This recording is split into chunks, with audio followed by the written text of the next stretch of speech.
As the U.S. is focusing on supplying military aid to Ukraine in its fight against Russia, some are wondering if we're leaving Taiwan out to dry. Washington correspondent Kellie Meyer is live. So, Kellie, the U.S. has opened the checkbook for Ukraine in a major way, but is that coming at Taiwan's expense?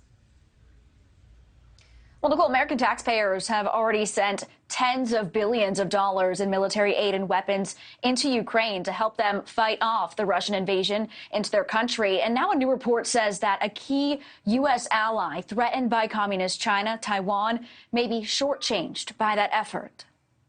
As his party prepares to take control of the U.S. House, today Republican leader Kevin McCarthy says the flow of arms and money to Ukraine will face new scrutiny. Be it any funding, that there is no blank check, that there's accountability and there's audits. Since the war started, the U.S. has sent more than $18 billion in defense aid to Ukraine. Now, President Biden is asking for another $22 billion more in aid, and he wants Congress to approve it before Christmas. Ukraine is fighting off the Russians with as many as 7,000 rounds a day, including howitzers, Stinger anti-aircraft missiles, and small arms fire, putting pressure on the Pentagon arms stockpile and leaving Taiwan waiting for promised U.S. weapons as it faces a growing military threat from communist China. A new report to Congress says delivery of weapons to Ukraine, along with supply chain issues, has created a backlog of arms shipments.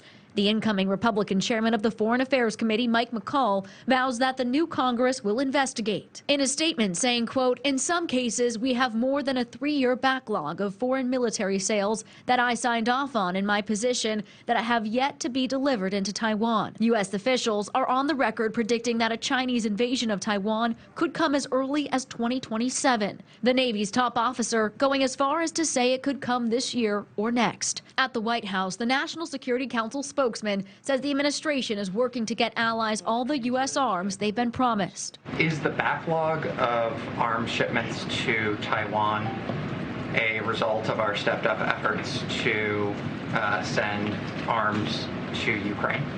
What I can tell you is that we are constantly balancing, as we must, our own inventories, the inventories of our allies and partners, and people that we do conduct arms sales with, as well as, of course, the inventory that the Ukrainian armed forces need to fight the Russian aggression. And sources I spoke to at the Pentagon today pushing back on reports that continued aid to Ukraine is impacting Taiwan's readiness, saying that Taiwan's purchases are all new off the production line and weapons heading to Ukraine are from existing U.S. stockpiles. Nichole? All right, Kellie, thank you for that.